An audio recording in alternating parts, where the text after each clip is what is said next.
Argentina, sobrevivientes de Argentina, tienen sus reclamos también que hacer a los pedófilos. Claro que no había lugar en la iglesia, por supuesto, pero la política histórica de la Iglesia Católica y en Argentina ha sido la del silenciamiento, del ocultamiento de estos casos, de no escuchar a las víctimas.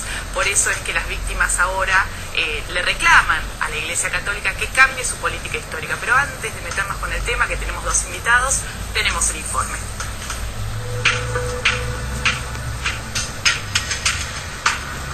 Pocos días atrás, el Papa Francisco recibió en el Vaticano a 6 víctimas de abusos sexuales para pedirles perdón humildemente por los pecados y crímenes graves cometidos por el clero.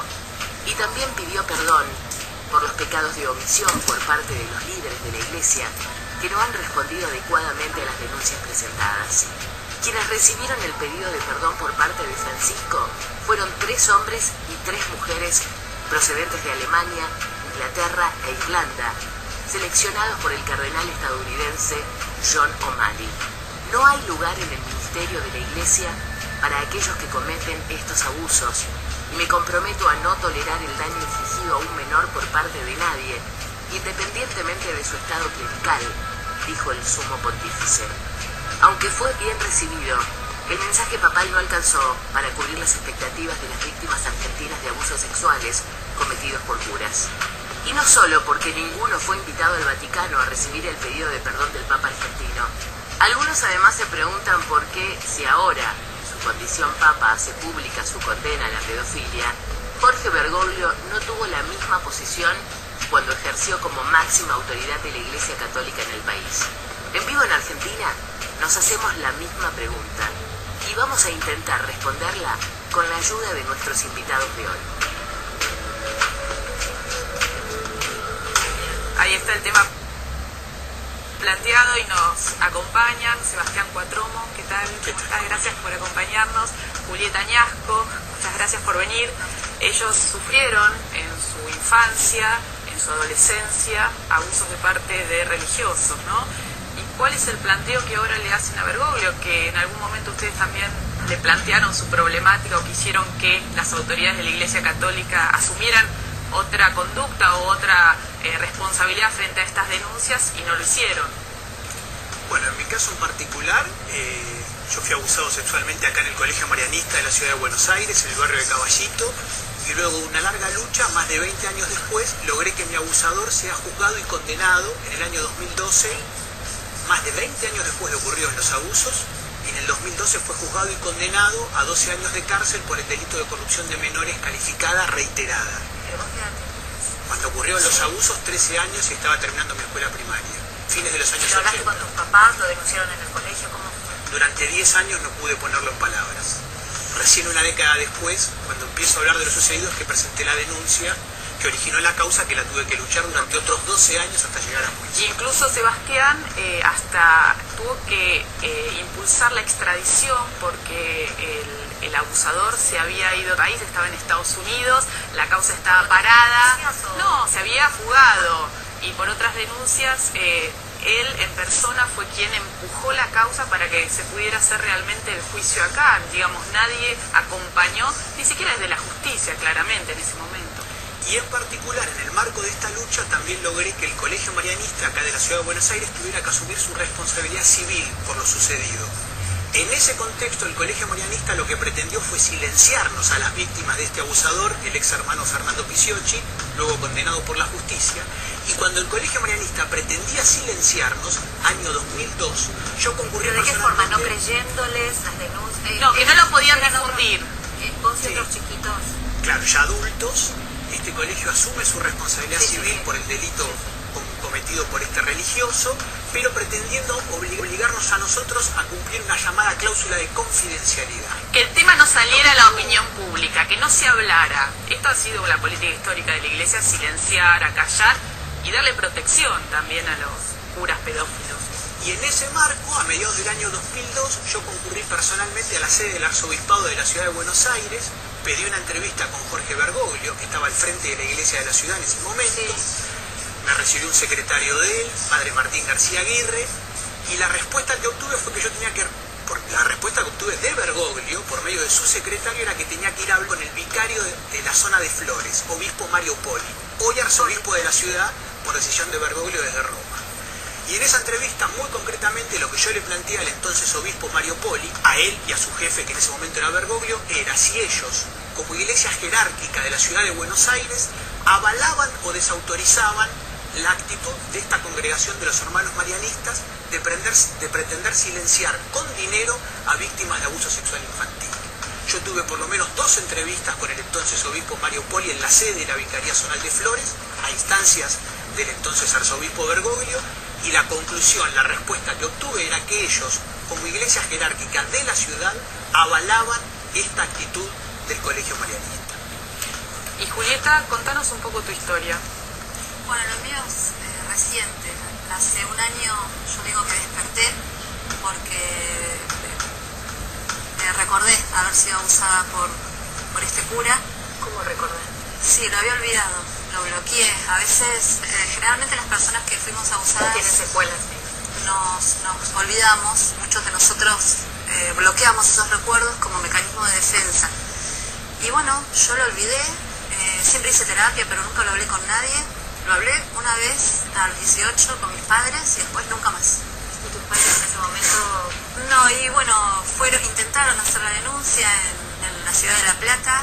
A ellos se dirigieron con la ex jueza Gardela y en ese momento ella les dijo que no era conveniente porque estábamos saliendo de la dictadura y no era conveniente. Y bueno, ante esa situación mis padres mucho más no hicieron. ¿Y qué recuerdos tuviste ahora el año pasado? Lo recordé, creo que fue, bueno, un par de sucesos que me vienen sucediendo relacionados con Malvinas y con cuestiones como recuperando la memoria. Y ahí recordé, también fui abusada por mi tío, por ejemplo, materno. Eso siempre lo recordé, siempre lo hablé, no tenía problema. Pero lo del cura, básicamente es lo que a mí me llama la atención, que lo olvidé. Y nació mi nieto. No, yo iba a unos campamentos que lo organizaba a través de la iglesia. Esto era en Gonet. Él estaba en Gonet y en Citibel. Estamos hablando del año 80, 81, 82, yo tenía 10 años, 7, 9, por ahí. Él organizaba esos campamentos a través de la iglesia. Bueno, y yo iba con mis amiguitas. Y bueno, este hombre hizo una masacre en realidad, porque gracias al programa de ustedes, el año pasado que me llamaste, que hablamos por teléfono, aparecieron nuevas víctimas, mujeres grandes, y me han contado que desde el año 71, él estaba en Flores justamente, en la capilla Santa Marta. En la ciudad de Buenos Aires. Sí, y aparecieron víctimas del año 71, 76 aproximadamente. Y bueno, es como un poco decía Sebastián. Hoy sigue dando misa, hay que aclarar esto. Este cura está en una iglesia, en un hospital público de la ciudad de La Plata. Sí. ¿Señala en qué hospital? En la capilla del hospital San Juan de Dios de La Plata. Es un hospital público provincial. Nosotros el año pasado le hicimos un escrache, gracias a las organizaciones sociales que me acompañaron. Nosotros creemos que ya no está más, pero la verdad no he vuelto, no sé qué habrá pasado con él. Quiero creer que no está más. Pero en su casa... ¿Hiciste la denuncia? A pesar de que pasaron los años, se puede hacer la denuncia. No, el delito está prescrito, ese es el problema. Pero igual hubo una fiscalía que abrió una investigación, por lo menos que se sepa la verdad, los casos en que el delito de abuso sexual prescribió, a partir de la movida que hizo el diseñador de modas Piazza, hace 3-4 años se cambió la ley y empieza a correr la prescripción, que es un delito, como decían Julieta y Sebastián, que uno lo silencia, a veces no tiene con quién compartirlo y tal vez lo rememora siendo adulto y ya pasaron los años para poder hacer la denuncia. Entonces, a partir de la modificación de la ley, que se conoce como ley Piazza, empieza a correr la prescripción a partir de los 18 años de la víctima. Pero en los casos que ocurrieron anteriormente, como en el de Julieta, bueno, no está amparada por esa ley, ¿no? Por eso nosotros, o sea, yo en mi caso, desde que recordé todo esto, digo, yo creo que es conveniente que el tema no prescriba el tema de abuso sexual, porque el abusador vuelve a abusar. ¿Y qué le reclaman puntualmente a la Iglesia Católica Argentina en relación a esto? A partir de, bueno, el pedido de perdón que hizo Francisco en relación a decir, bueno, no hay espacio para los abusadores dentro de la Iglesia Católica, que parecía que antes había, porque los protegían, los cambiaban, la metodología era cambiarlos de iglesia o los mandaban a un lugar de reeducación, pero después volvían y estaban en contacto nuevamente con chicos. El caso Graci es caso emblemático en la Argentina, donde nunca hubo un cuestionamiento o una crítica de parte del Arzobispado de Buenos Aires, de la Conferencia Episcopal, en relación al accionar de Julio César Graci, ¿no? Que está condenado por la Corte Suprema de la Provincia de Buenos Aires. Sigue siendo sacerdote. Y sigue siendo sacerdote. Yo ahí, si algo que quisiera poder compartir, me parece que, digo, más me remito a lo que fue mi propia experiencia negativa personal, hasta con el mismo Bergoglio, que en su momento, digo, esto lo hice público ya en agosto de 2012, por primera vez con una nota con Mariana en página 12, cuando comenzaba el juicio oral y público por mis abusos más de 20 años después. Lo que quiero decir es que si ahora hasta el mismo personaje, hoy, en una situación de poder completamente distinta, actúa de otra manera, lo que para mí nos está revelando, entre otras cosas, es, por un lado, el mérito que tienen nuestras luchas. Si esto está sucediendo es porque el activismo, el compromiso, la militancia, la lucha de las víctimas es la que va abriendo el camino y la que va obligando a los cambios. O sea, el mérito para mí reside en nuestras luchas y no en las dirigencias que en ocasiones, por conveniencia, porque no les queda otra, se ven obligadas a cambiar posturas. Y después, que el mismo Bergoglio, en una situación de poder completamente distinta, actúe de una forma contradictoria a la que tenía cuando estaba al frente de la Iglesia de la Ciudad de Buenos Aires y de Argentina después, para mí nos está diciendo que la Iglesia Católica, entre otras cosas, en países como Argentina y en América Latina en general, conserva mayor poder que en lugares como Europa Occidental y en Estados Unidos. Donde han perdido mucha gente, ¿no? Muchos adeptos. Y han hecho cambios, porque en realidad desde la época de Ratzinger había una directiva, una norma global que debían adecuarla, justamente cuestionando y denunciando los casos que aparecían dentro de la Iglesia Católica local hacia la justicia, acompañando a las víctimas, escuchándola. Lo que acá ha sucedido es que no se las ha escuchado a las víctimas, digo, como te pasó a vos, como le pasó a tantos otros, ¿no? Y no porque acá, en Argentina o en América Latina, haya menos abuso sexual dentro de la Iglesia Católica que en Europa Occidental o Estados Unidos. Creo que la diferencia radica en el poder que tiene la sociedad civil para llevar adelante sus reclamos, en las presiones o no que recibe el Poder Judicial a veces de la jerarquía católica, los mismos medios de prensa. O sea, todo nos habla de un contexto social, cultural y hasta político mucho más amplio. La relación de la Iglesia con Sebastián, ustedes están reuniendo adultos que han, atravesado estas situaciones tan dramáticas, tan dolorosas y que tal vez lo han podido poner en palabras muchos años después, como ustedes dos.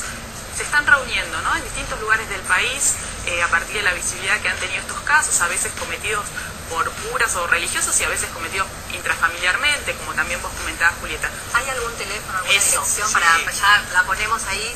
Bueno, en mi caso tenemos un grupo acá en la Ciudad de Buenos Aires que se llama Adultos por los Derechos de la Infancia, Adultos con X en lugar de la O. Nuestro teléfono es un celular de acá de Capital, 011 15 69. Ahí está, en pantalla. Pero igual decilo por favor. Sí. Bueno, 15 69 72 954 Nosotros todas las semanas nos reunimos acá en el barrio de Flores, una vez por mes hacemos actividades de visibilización pública en la Ciudad de Buenos Aires, vamos a compartir nuestros testimonios a distintos ámbitos sociales, comunitarios. Y vos, Julieta, en La Plata, se están reuniendo. Sí. Yo por ahí aprovechar estos minutitos para decirle que se animen, que se animen, que no estamos solos y hay mucha gente, por suerte, está que los empezando a pueden ayudar cambiar. y escuchar. Creo que hasta las leyes, a mí particularmente me están ayudando con el tema de la ley, abogados se han acercado para ayudar, se están apoyando y están trabajando con esto, así que se animen. Muchísimas gracias, Julián. Algo que está cambiando. Muchas gracias Gracias por a todo lo ustedes. que están haciendo. Vamos con Goico y con Martín.